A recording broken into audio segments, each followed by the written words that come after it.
Começamos com a decisão de Alexandre de Moraes de não prender Bolsonaro, mesmo depois de considerar que o ex-presidente descumpriu, sim, uma medida cautelar imposta pelo Supremo. Para o ministro, foi um episódio isolado. Ao vivo de Brasília, a Heloísa Torres faz um resumo desse entendimento e explica como ele impacta a situação do ex-presidente daqui para frente. Boa noite, Elo. Oi, Renata. Boa noite para você também, para todos. Olha, o principal impacto para Bolsonaro é que a advertência continua, né? O ministro Alexandre de Moraes disse que se, de novo, ele não cumprir uma restrição imposta, não vai ter jeito, será caso de prisão preventiva. Uma dessas restrições é o uso de redes sociais, dele ou por intermédio de terceiros. Segundo Alexandre de Moraes, não há dúvidas de que houve descumprimento dessa medida cautelar, uma vez que as redes sociais do investigado Eduardo Bolsonaro foram utilizadas a favor do pai Jair Messias Bolsonaro. O ministro se refere a postagens com trechos das declarações que Bolsonaro fez na Câmara na segunda-feira, quando ele exibiu a tornozeleira. Moraes afirmou que a justiça é cega, mas não é tola. E diante da possibilidade de prisão colocada lá no começo da semana, os advogados de Bolsonaro responderam que ele não tem controle sobre o que é publicado por terceiros e pediram mais clareza sobre o que Bolsonaro pode ou não fazer.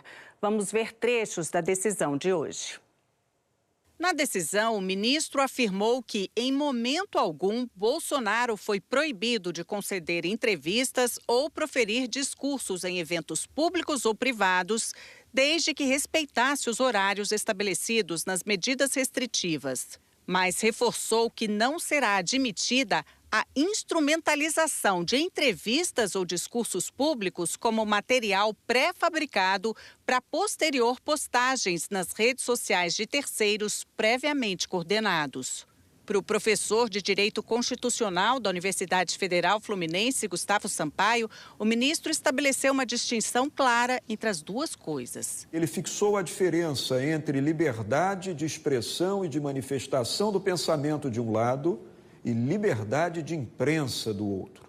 Ou seja, ele disse que o ex-presidente Jair Bolsonaro não pode usar a sua rede social em hipótese nenhuma, mas não vedou a concessão de entrevistas, porque a concessão de entrevistas a emissoras de televisão, emissoras de rádio, à imprensa escrita, à imprensa falada, isso diz respeito à liberdade de imprensa. E a liberdade de imprensa é um pilar da democracia. Na decisão, Moraes também disse que não seria lógico e razoável permitir a utilização do mesmo modus operandi criminoso com diversas postagens nas redes sociais de terceiros, em especial por milícias digitais, sempre com a finalidade de continuar a induzir e instigar chefe de Estado estrangeiro a tomar medidas para interferir ilicitamente no regular curso do processo judicial, com flagrante atentado à soberania nacional. O professor Gustavo Sampaio explica que é difícil caracterizar o uso de redes por terceiros e, por isso, caberá ao próprio ministro Alexandre de Moraes avaliar se a decisão está sendo cumprida ou não. Há uma linha muito tênue entre o que é usar um terceiro e o que é não usá-lo, porque, afinal de contas, cada um desses grandes líderes políticos do país tem na faixa de 60 milhões de eleitores e é muito difícil a qualquer deles controlar aquilo que um terceiro vai fazer ou deixar de fazer em sua rede social. E como definir a partir daí, a partir do momento em que houver uma publicação por terceiro, que essa publicação foi encomendada por aquele que estava proibido de usar a rede social, moral da história.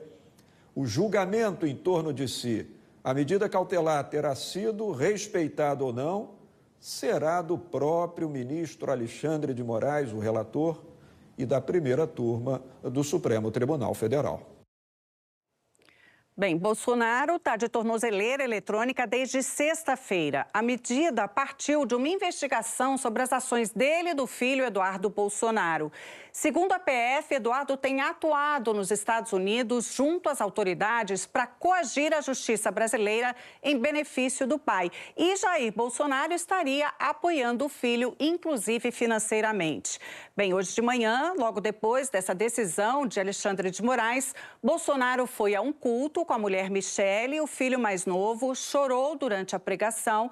Depois ele foi para a sede do PL aqui no centro de Brasília.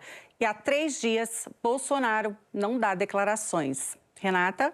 Elô, eu vou abrir uma aba aqui na nossa conversa para a gente deixar claro como o governo Trump está observando todo esse desenrolar de perto e como isso é um ingrediente central do contencioso do Brasil com os Estados Unidos no caso das tarifas. Porque, Elô, nós tivemos agora à noite um subsecretário do governo Trump se manifestando muito abertamente contra as decisões do ministro Alexandre de Moraes. Renato, olha, o texto do subsecretário de Trump, Darren Beatty, ele voltou a criticar a atuação do ministro Alexandre de Moraes nos casos envolvendo Jair Bolsonaro.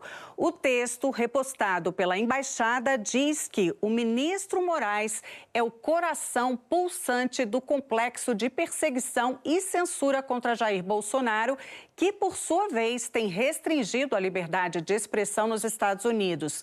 Graças à liderança do presidente Trump e do secretário Rubio, estamos atentos e tomando as devidas providências. O Supremo Tribunal Federal ainda não se manifestou. Renata? Elô, muito obrigada. Bom descanso para você.